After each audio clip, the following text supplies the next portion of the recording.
ደስታ ሁላችንም የምንፈልገው ነገር ነው አይደል? ግን እውነተኛ ከልብ የሆነ ደስታን እንዴት ነው ማግኘት የሚቻለው? በቃ ገንዘብ በማግኘት ዝና በማትረፍ ዛሬ የምናየው ነገር ከዚህ የተለየ ነው። በሳይንስ የተደገፉትን የደስተኛ ሕይወት እውነተኛ ምስጢሮች በጥልቀት እንመለከታለን። እስኪ አንድ ነገር እናስብ። አንድ ሰው አለ እንበል። በዓለም ላይ ያለውን ሀብት ሁሉ ያካበተ፣ የፈለገውን መግዛት ይችላል። ግን አንድ ችግር አለ። ልብ ውስጥ ትልቅ ባዶነት ይሰማዋል። ሁሉንም ነገር ገዝቷል፣ ከደስታ በስተቀር። እንዴት ነው የሚሆነው? እናም ይህ ሰውዬ አንድ ቀን ወሰነ። በቃ ይሄ ምቹ ሕይወት፣ ይሄ ቤተ መንግሥት ምንም ትርጉም አልሰጠውም። እና ምን አደረገ መሰላችሁ? ከውድ ሀብቱ የተወሰነውን ይዞ ያንን በገንዘብ ሊገዛው ያልቻለውን ብቸኛ ነገር ፍለጋ፣ እውነተኛ ደስታን ፍለጋ ረጅም ጉዞ ጀመረ። በጉዞው ላይ ብዙ ነገር አጋጠመው። እናም ከመጀመሪያዎቹ ትምህርቶች አንዱን አገኘ። አንድ ጠቢብ ሰው አገኘና ሚስጥሩን ጠየቀው። ጠቢቡ ምን አለው መሰላችሁ? የደስታ የመጀመሪያው ክልፍ ተጨማሪ ነገር ማግኘት አይደለም አለው። ይልቀውንስ አሁን ባለ ነገር ላይ አመስጋኝ መሆን ነው። ይገርማል። ይህ የድሮ ሰዎች ጥበብ የሚመስለው ነገር በዘመናዊ ሳይንስም ሙሉ በሙሉ የተደገፈፈ ነው። በፖዚቲቭ ሳይኮሎጂ ዘርፍ ምስጋና ማለት በቀላሉ የምናገኛቸውን ጥልቅም ትንሽም ነገሮች ማስተዋል እና ማድነቅ ነው። ይህ ስሜት ደግሞ ከራሳችን አልፈን ከሌሎች ሰዎች ጋር፣ ከተፈጥሮ ጋር፣ አልፎ ተርፎም ከላቀ ኃይል ጋር እንድንገናኝ ያድርገናል። እና የበቃ ይሆናል ሐሳብ አይደለም። በዶክተር ሮበርት ኢሞንስ እና ማይኬል መካለው የተደረገ ጥናት አለ። ውጤቱ በጣም አስገራሚ ነው። ምስጋናን በሕይወታቸው ውስጥ በንቃት የሚለማመዱ ሰዎች በጣም ብሩህ አመለካከት ያላቸው ሆነው ተገኝተዋል። ለምሳሌ ጥናቱ ላይ አንደኛ ቡድን በየቀኑ የሚያመሰግኑባቸውን ነገሮች እንዲጽፉ ተደረገ። ውጤቱ የምስጋና ማስታወሻ ደብተር የጻፉት ሰዎች የደስታቸው መጠን ከሌሎች አንጻር በጣም ከፍ ብሎ ታይቷል። እሺ፣ በጣም ጥሩ። ግን ይህንን በዕለት ተዕለት ሕይወታችን ውስጥ እንዴት ነው የምንተገበው? እንደውም ከሃርቫርድ ሄልዝ የተገኙ ጥቂት በጣም ቀላል መንገዶች አሉ። ለምሳሌ ለአንድ ሰው የምስጋና ደብዳቤ መጻፍ፣ ወይም ደግሞ በየቀኑ ማታ ከመተኛታችን በፊት ቢያንስ 3 ያመሰገንባቸውን ነገሮች በማስታወሻ መያዝ። እነዚህ በጣም ቀላል ይመስላሉ፣ ግን አእምሮአችን ላይ ያላቸው ተጽዕኖ በጣም ኃይለኛ ነው። ታሪካችን ይቀጥላል። ባለጸጋው ሰው ጉዞውን ቀጠለ። ሁለተኛውን ቁልፍ ደግሞ ያገኘው በፍጹም ባልጠበቀው ቦታ ነው። ማን ጋር መሰላችሁ? በጣም ድሃ ከሆነ ሰው ጋር።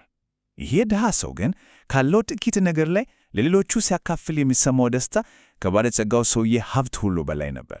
እዛ ጋር ትልቁን ትምህርት ተማረ። እውነተኛ ደስታ የሚመጣው ከመቀበል ሳይሆን ከመስጠት ነው።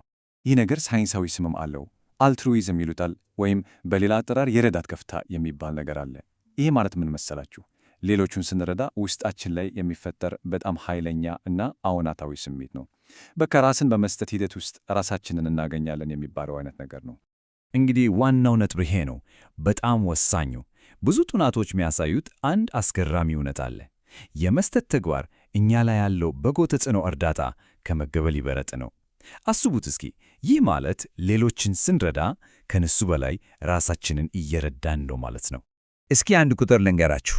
ይህ ቁጥር አእምሮን የሚያፈነዳ ነው። ከግሬተር ጉድ ሳይንስ ሴንተር የወጣ መረጃ ነው። በበጎ ፈቃደኝነት በቋሚነት የሚሳተፉ ሰዎች የሞት መጠናቸው በስንት % ይቀንሳል መሰላችሁ? በ44 በመቶ። 44%። አዎ፣ በትክክል ነው የሰማችሁት። መስጠት ቃል በቃል ዕድሜን ሊያረዝም ይቻላል። እሺ፣ የመጀመሪያው ቁልፍ ምስጋና ነበር። ሁለተኛው መስጠት። አሁን ደግሞ ባለጸጋው ሰው ወደ መጨረሻው እና ምናልባትም ከሁሉም ወደሚበልጠው ኃይለኛ ትምህርት ደረሰ። ይህ ትምህርት ከሰዎች ጋር ስላለን ግንኙነት ነው እና ይህም እንደዚሁ በሳይንስ የተረጋገጠ ነው። ይህንን ለማየት በዓለም ላይ ከተደረጉት እጅግ በጣም ረጅሙ ጥናቶች ወደ አንዱ መሄድ አለብን።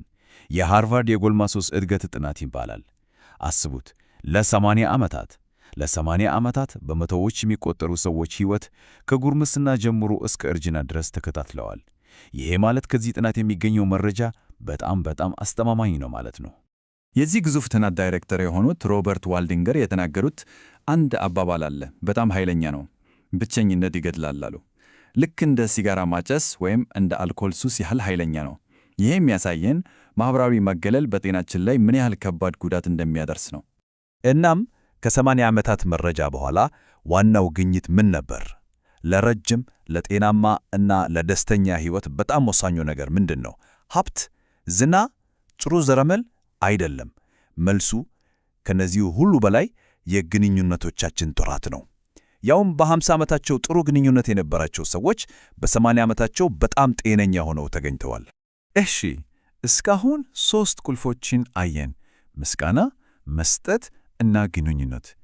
ግን እነዚህን 3 ነገሮች በሕይወታችን ውስጥ በደንብ ለመጠቀም አንድ ጠንካራ መሠረት ያስፈልገናል። ልክ እንደ ቤት ማለት ነው። መሠረቱ ከሌለ ቤቱ ይፋረሳል። የደስታ መሠረቱ ምንድን ነው? የአእምሮ እና የአካል ጤንነት ሚዛን። እና የዚህ መሠረት 2 ዋና ዋና ምሰሶች ደግሞ የአካል ብቃት እንቅስቃሴ እና እንቅልፍ ናቸው። እስኪ እነዚህን እንያቸው።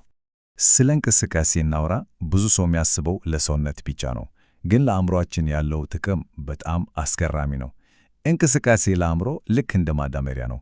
ኒውሮጂነሲስ የሚባል ሂደት ያስጀምራል።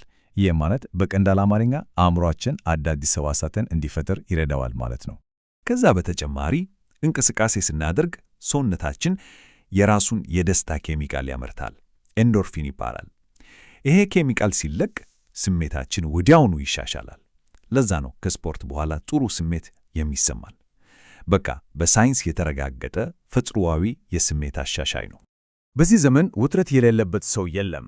እንቅስቃሴ ደግሞ ይህንን ውጥረት ለመቀነስ ካሉን በጣም ኃይለኛ መሳሪያዎች አንዱ ነው። ሰውነታችን ውጥረትን በተሻለ መንገድ እንዲቋቋም ያደርገዋል። እንዲሁም በአእምሮአችን ላይ ከውጥረት የተነሳ የሚደርሰውን ጉዳት መቀለበስ ይችላል። ሌላኛው የመሠረቱ ምሰሶ ደግሞ እንቅልፍ ነው። እዚህ ላይ ልዩነቱ በጣም ግልጽ ነው። በቂ እንቅልፍ ካላገኘን ምን ይሆናል? እንበሳጫለን፣ ውጥረት ውስጥ እንገባለን።